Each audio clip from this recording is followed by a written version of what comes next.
So ito yun tol. Kasali na dito yung ano, yung unti lang ang gamit mo.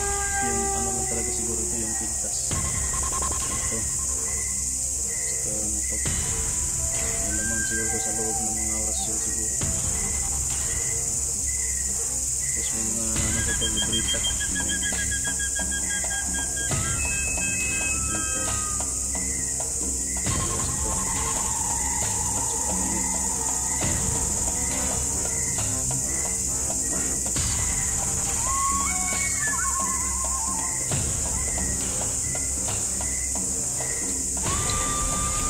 Yan lang yung nakuha natin sa katawan ni Commander Sipsip tol.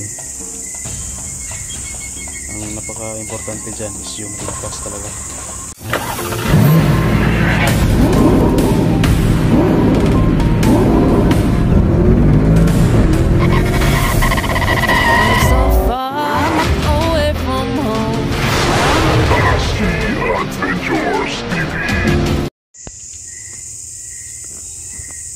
So yan tol, what's up? Isang mapagpalang gabi po sa ating lahat, no? Nandito po tayo ngayon sa kubo tol. At nagmasid-masid din, no? Dito tayo nakatambay ngayon.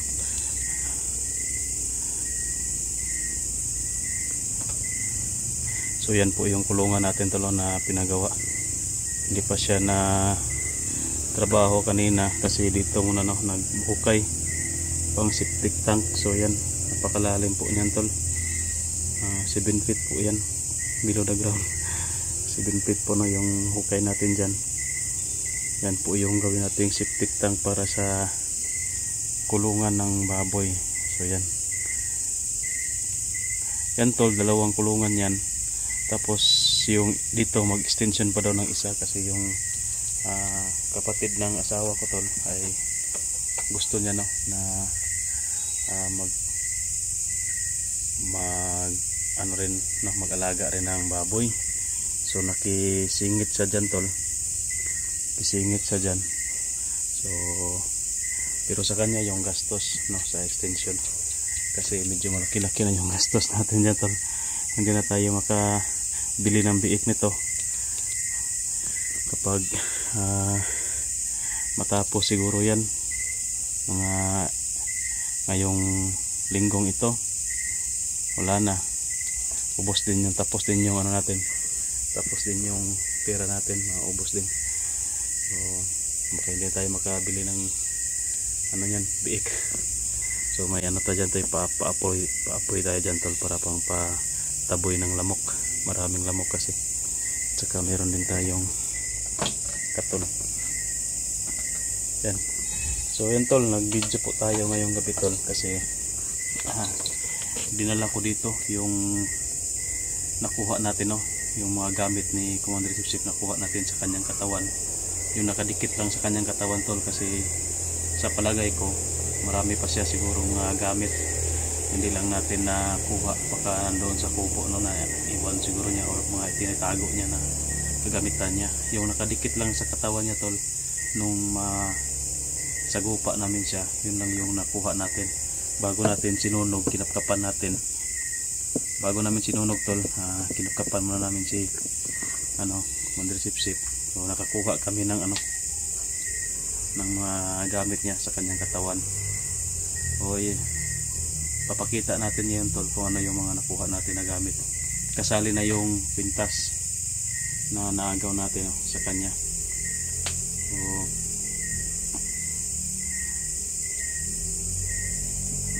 bago ang lahat tol, makita natin yun. Shout out muna tayo sa mga admin natin no. Lalo na sa head admin natin Daphne Agriam, kay Ma'am Tess, Ma'am Lia Kumoto, kay Ate Salubi, kay Ma'am Silin,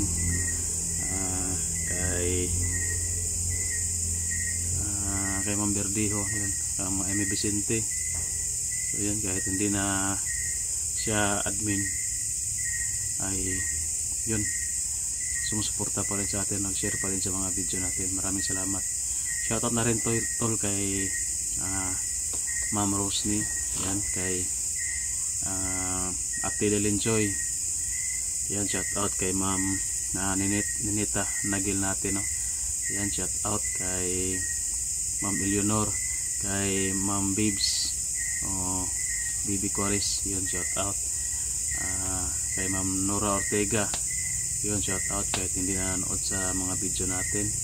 Kay Tita Glors Pidiri. Yun, shout out. Sino pa? Nakalimutan ko tuloy yung iba, hindi kasi ako nag-prepare ng shoutout. Sige lang, sa susunod natin na mag-video tayo, gawa tayo ng listahan sa mga shoutout natin. At siya nga pala tol, magandang balita, no, kasi nabawi ko na yung Facebook account ko tol na nahack. So nakapag-post na tayo ng picture doon. Yun, nabawi na natin, no. Maraming salamat sa tumulong sa akin tol, hindi ko na lang i-mention yung pangalan niya. So yan, maraming salamat. At sa wakas makapag-chat na tayo. Kasi yung iba hindi gumagamit ng WhatsApp, no? Kasi nung na-hack yung account ko, WhatsApp yung ginagamit ko. So may iba na naka-chat natin doon, pero yung iba hindi talaga alam, no? So yan, maraming salamat po sa inyong suporta tol. So ito na, ipapakita na natin. Nandito naman tol, ibinalot ko ng itim na damit. Yan yung nakuha natin, no, sa katawan ni Commander Sipsip. So pakita natin yan mamaya. Magano muna tayo ng ano dito kasi namatay yung paapoy natin dito.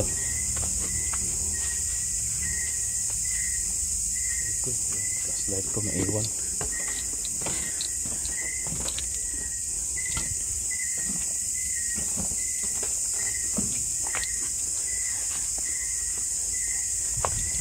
Ano mo natin itong apoy tol para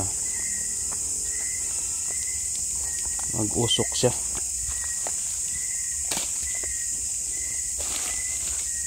Pag-init. Hanap tayo ng ito.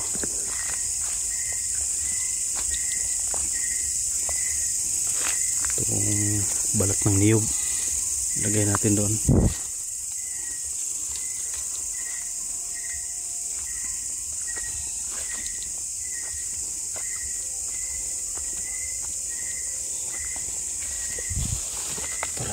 Magkaroon siya ng usok.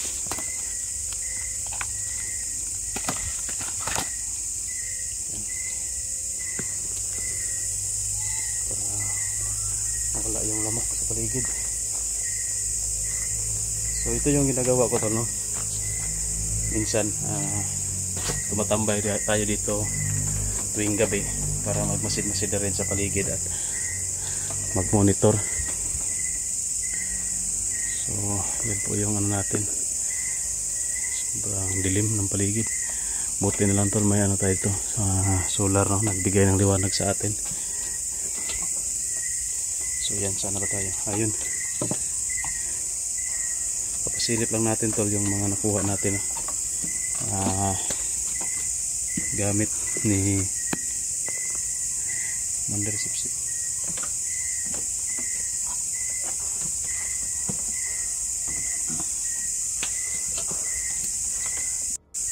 So yun tol,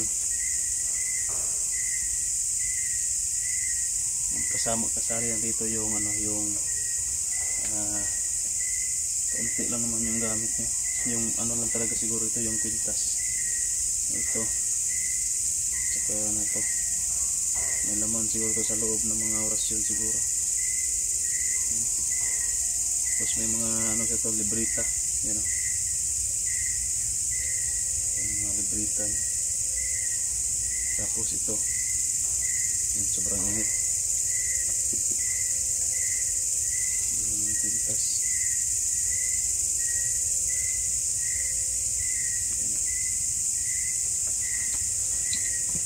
So yan lang yung nakuha natin sa katawan ni Commander Sipsip tol. Ang napaka-importante dyan is yung pintas talaga, no? Bago natin siya sinunog yung katawan, yan yung kap-kap natin sa kanya, nakuha. So yan o.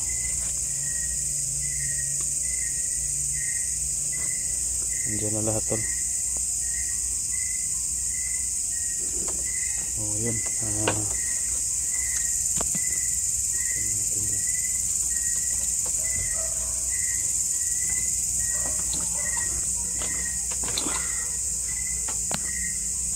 ang problema natin dyan tol, kasi gusto ko sana yung pabasbasan no, kay Harang Lipaos, pero si Harang Lipaos tol hindi pa natin matawagan no? Hindi lumalabas ba, tinatawagan natin pero hindi lumalabas si Harang Lipaos. Baka sobrang busy siguro tol sa kanyang karian no? Tsaka baka hindi nga tayo nakapagpaalam na may mga tao tayo dito na kasama, kasi nagkatrabaho no, sa kulungan natin ng baboy. Nagko-construct mga 1 linggo siguro yan bago yan matapos. Pang ano pa ngayon, pangalawang araw pa ngayon, bukas pangatlo, 4, 5, mga 6 siguro na araw tol bago yan matapos, kasi kagawan pa yan ng bubong, tapos yung septic tank pa. Medyo malaki-laki pa yung gastos natin dyan, kasi yung labor natin ay yung mason 800 per day, so tapos dalawang labor na tag 500, 1.8 nyo per day natin na gastos. Malaki, sayang yun. Pwede na yan pambili ng 2 araw, makabili ka na ng 1 biik. Kaso ano din no, kailangan din, kasi hindi naman tayo marunong mag ano nyan, gumawa. Talagang mag-hire talaga tayo ng gagawa. So ito pala tol no, flashlight, promote natin. Di, nandyan sa white basket natin tol, bili natin dyan. Malakas yun, pero mura lang to, around 200 lang siguro, pero malakas na siya tol, aabot na doon sa taas oh.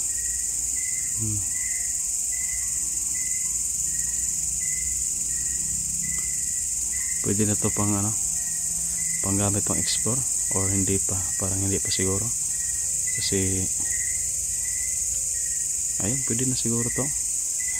Maliwanag naman kahit malayo, lalo na kapag naka full charge siya, tapos may ganon din siya,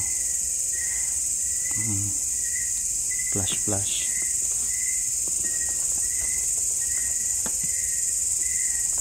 Siguro tol ano, dito ako ngayon matutulog no, nagpaalam ako sa asawa ko na dito ako tatambay matutulog. So, pero yung video na ito tol, hindi to ngayon ma-upload, bukas pa to, para late upload lang natin, kasi baka makita ng may makakita na interesado sa atin at puntahan tayo dito. Bukas na natin to i-upload para hindi na nila maano, wala na tayo dito kung pag-upload natin sa video. Ganda yan oh, malaki. Isang kulungan dyan kasya ng 3. So 3, tapos dito 3, 6. Maggawa kasi ako na kasi ako tol, mag-inahin, kaya dinalawa ko yung kulungan. Yung isa pang inahin yan, tapos yung isa sa patining natin. So nag-research na ako tol ng mga posible no, na gawin natin, at knowledge about sa ano, sa pag mababuyan. Napakahirap kasi tol sa ano, sa exploration sa bundok no. Hindi naman tayo hihinto sa exploration, pero at least meron tayong pangkabuhayan dito. Kasi kung nakadepende tayo sa pag-i-explore sa bundok, wala, mahina yung views natin. Nung nakaraang buwan hindi tayo nakasahod, kasi hindi umabot ng $100 yung ano natin, revenue. Kaya ngayong buwan makakasahod na ako, kasi yung naipon natin sa nakaraang buwan at ngayon umabot na siya ng 100 no, kaya makakasahod tayo ngayong buwan. So yun yung problema tol, kada 2 buwan tayo makasahod, Yapan, tapos kaunti lang, kaya mahirap sa exploration talaga, buwis buhay, tapos wala kang sapat na kita. Kaya sana may mag-ano sa atin dito, mag-sponsor ng biik na alagaan natin, no? Sana lang, no? May magkusang loob ba. Hindi naman yan sa pilitan, tol, pero ano lang yan, na panalangin na mag-pray lang tayo na meron tayong mag-sponsor ng biik para alagaan natin, para medyo makaginhawa tayo sa pangkabuhayan natin. Baka pagpalain tayo, tol, sa bagong ano natin, journey. So ayun, tol, yun lang, no? Napatsika-tsika tayo dito kasi ano din, tahimik din yung paligid.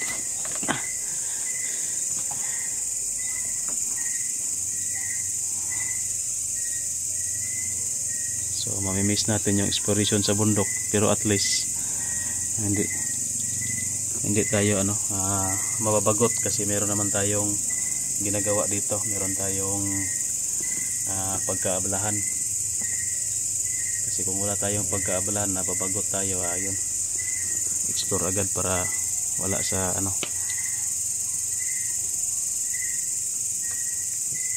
So ito, dito na tayo palagi magtatambay, tol, kasi may babuyan na tayo, may aalagaan na tayo. So dito na palagi makatambay. At syempre hindi pa rin tayo magkumpiyansa, tol, no? Hindi natin alam ang isip ng mga bandido, kung may yung isa, yung naiwan si Agila, kung ang tawag dyan, baka magiganti ba. So yun lang, hindi tayo talaga pwede magkumpiyansa, kahit huwag tayo pakampante, baka bigla-bigla tayo lusubin dito. So sana lang, tol, na pinapanalangin ko na manahimik na lang siya at magbagong buhay na rin sila.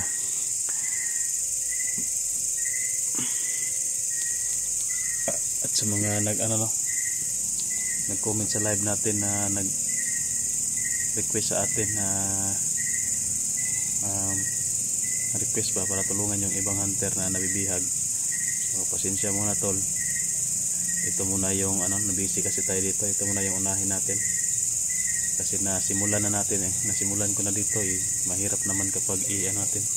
Mahirap kung ihinto natin at mag-explore. Hindi ito matapos. So pasensya na po talaga. So yun, namatay yung yung ilaw ng yung cellphone. So yan, nagpapasalamat ako, no, sa nabawi natin yung FB ko at sa mga sumusuporta sa akin. Maraming salamat, tol. Siguro may miss ko yung exploration at siguro yung iba ihinto na sa panonood sa mga video ko kasi wala nang intense, no? Dito lang sa kubo yung mga video natin. Wala na exploration sa bundok. Pero sige lang, sana pag makabalik tayo sa exploration, sana babalik din kayo. So hanggang dito na yung video, tol. Maraming salamat. Ingat din lahat. Bless.